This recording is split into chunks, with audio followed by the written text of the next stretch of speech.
karena eh, terutama yang produknya DJI ya itu sudah ada GPS-nya ya, sudah memiliki GPS untuk navigasi maupun untuk geotagging ya, geotagging dari fotonya ataupun kameranya. Nah, itu bisa digunakan ya. Nah, di sini eh, dengan adanya GPS ini, nah teman-teman bisa bisa menerbangkan drone itu lebih smooth ya, lebih tenang karena memang terkunci oleh GPS. Jadi penerbangan drone ini terkunci oleh GPS sehingga drone akan mempertahankan posisi yang terkunci oleh GPS. Jadi kalau ada angin tidak ikut terbawa angin ataupun tidak secara otomatis yang naik turun sendiri karena sudah terkunci. Itu salah satu fungsinya ya dari GPS yang ada di drone bawaan drone-nya. Dan juga GPS juga ada yang untuk geotagging ya. Jadi kamera dalam memotretkan itu sudah kalau teman-teman cek itu nanti di detailnya di sana ada koordinatnya, informasi koordinatnya. Itu menandakan bahwa hasil pemotretan dari drone ini sudah tergeotek. Jadi mirip dengan handphone ya, smartphone yang juga sudah ada GPS-nya dan juga kameranya sudah geotek juga. Nah itu juga sama GPS atau di drone seperti itu. Namun, nah di sini kita bisa bisa membedakan ya. Jadi ada GPS, manfaatan GPS geodetik untuk meningkatkan akurasi data udara. Jadi kalau masih bawaan ya seperti yang contohnya eh, Phantom, Phantom 4 ataupun Mavic 2, Mavic 3 itu eh, masih ya istilahnya apa ya, dia GPS biasa, GPS navigasi ya, sehingga akurasinya itu masih masih belum maksimal. Jadi saya tidak menyampaikan rendah atau tinggi tapi belum maksimal karena akurasinya bisa ditingkatkan. Nah, di sini penggunaan GPS geodetik ini bisa digunakan untuk peningkatan akurasi data foto udara. Nah, bagaimana GPS geodetik ini digunakan? Nah, ini ada tiga cara.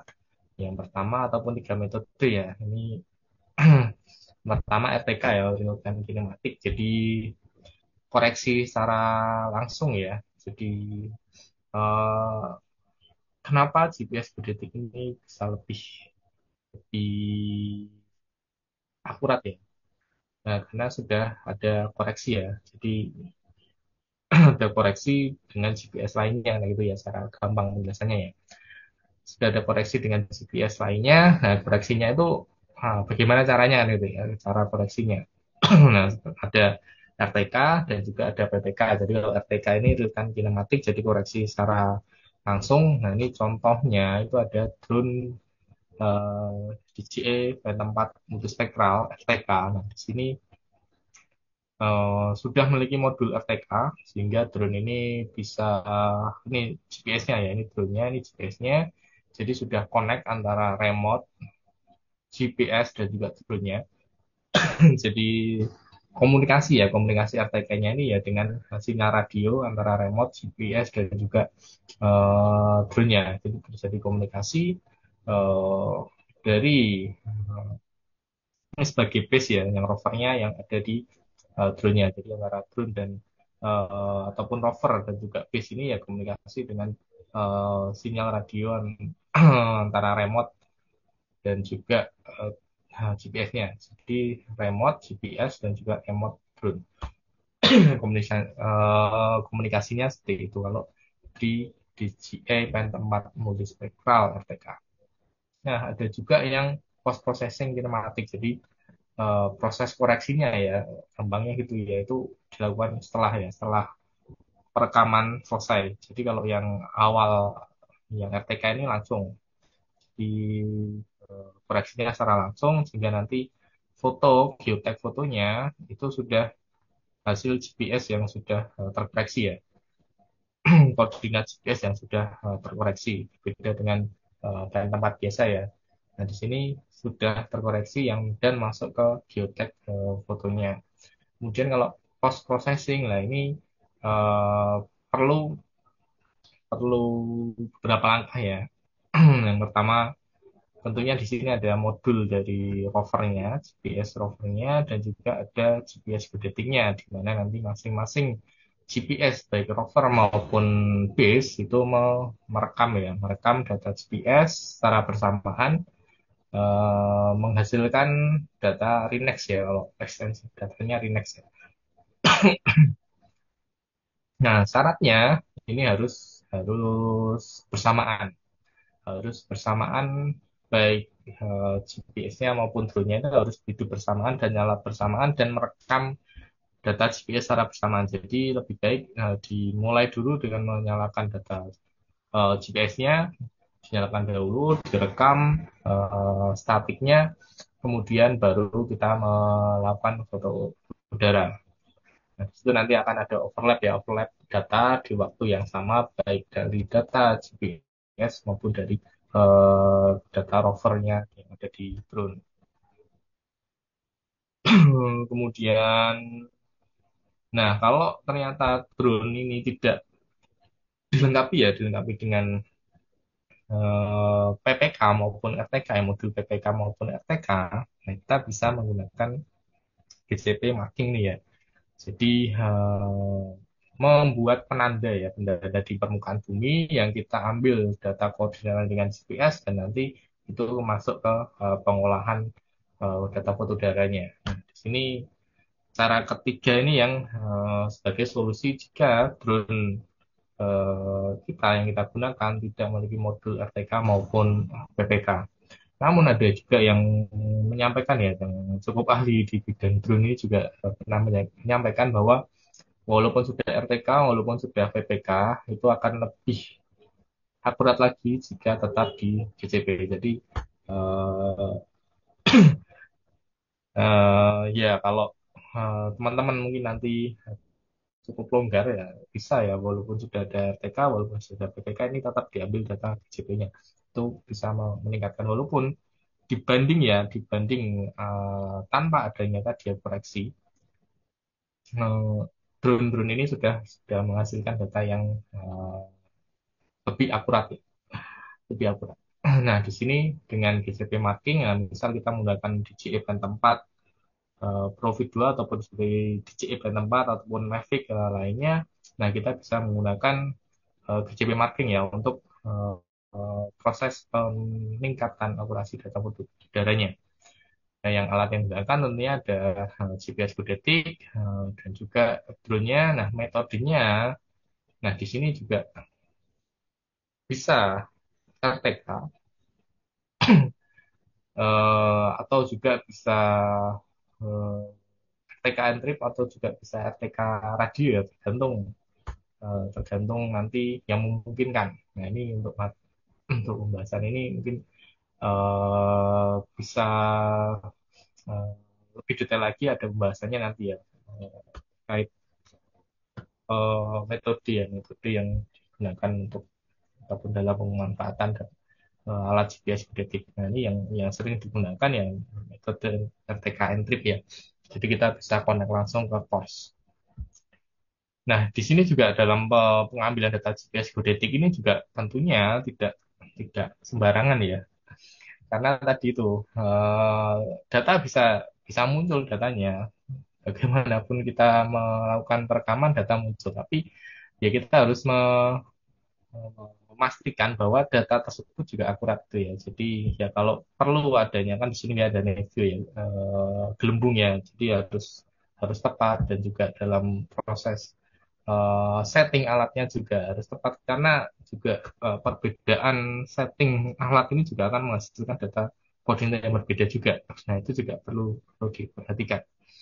Kemudian cost. Nah, ini lokasi cost juga kalau relatif kalau lokasi kita masih di sekitar Jawa itu masih mudah kita mendapatkan stasiun cost ya untuk connect ke cost-nya dengan sinyal internet itu masih memungkinkan di sekitar Jawa. Sudah banyak cost PIJ di Jawa.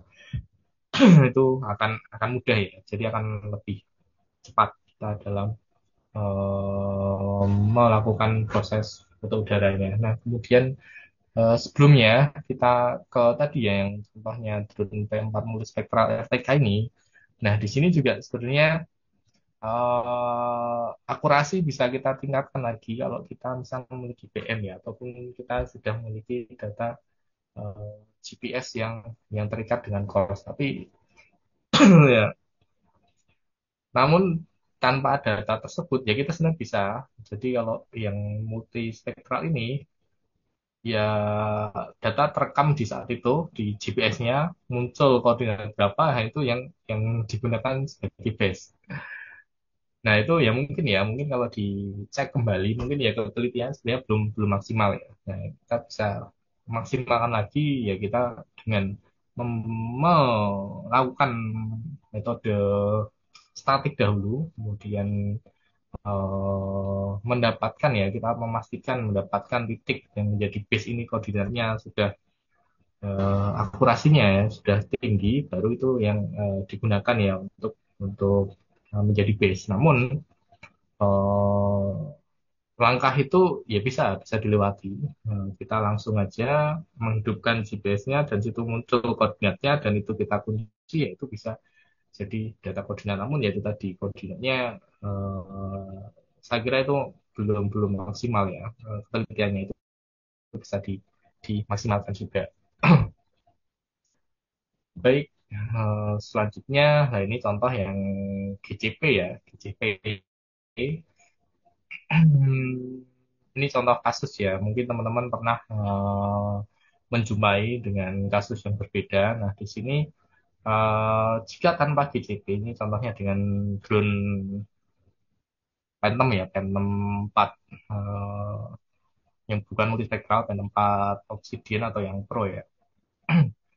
Nah, di sini kita olah kemudian tanpa GCP. Jadi ada dua dua skenario ya. Kita coba olah dengan GCP dan juga tanpa olah kita olah tanpa GCP dan juga dengan GCP. Nah, yang dengan yang tanpa GCP ya sebelumnya ya tanpa GCP ini ternyata gesernya setelah kita plot ya. Jadi hasil dari ortofotonya, kemudian kita buka ke aplikasi Global Mapper, kemudian persebaran data GCP-nya juga kita munculkan di Global Mapper. Nah, ternyata terjadi pergeseran ataupun pergeseran ya. Terjadi perbedaan lokasi yang cukup jauh, jadi sekitar 12 meter ya. Ini contoh kasus saja, mungkin teman-teman juga beda ya. Nanti menemukan kasus yang berbeda, nilainya juga bisa berbeda. Ini contoh kasus saja. Ini sekitar lebih dari 12 meter.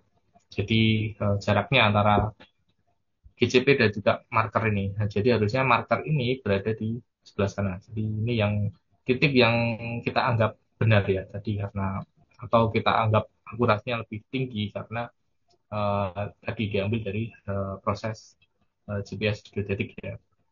Nah, itu masih selisih 12 meter. Nah, di sini yang perlu perlu apa ya menjadi perhatian ya bahwa ya kalau kita mengandalkan data GPS dari drone itu sendiri ya tanpa terikat ataupun connect dengan data GPS geodetik, nah itu masih masih menghasilkan uh, akurasi yang belum maksimal. Jadi akurasinya belum maksimal. Nah, di sini dengan GCP marking ini kita bisa memaksimalkan ya, maksimalkan akurasinya. Jadi di sini setelah pengolahannya menggunakan data GCP, kita bisa menghasilkan data yang lebih lebih akurat. Jadi akhirnya markernya itu sudah mendekati ya, ataupun masuk ke koordinat titik GCP-nya, yaitu dengan errornya sekitar 2 cm ya, 0,02 meter ya, di sih 2 cm error. Nah, itu kan jauh banget ya dari 12 meter ke 2 cm itu peningkatannya sangat sangat besar, sangat tinggi. Nah, mungkin nanti teman-teman juga bisa menghasilkan data yang lebih akurat lagi ya. Jadi ini contohnya ya. Contohnya Nah, kenapa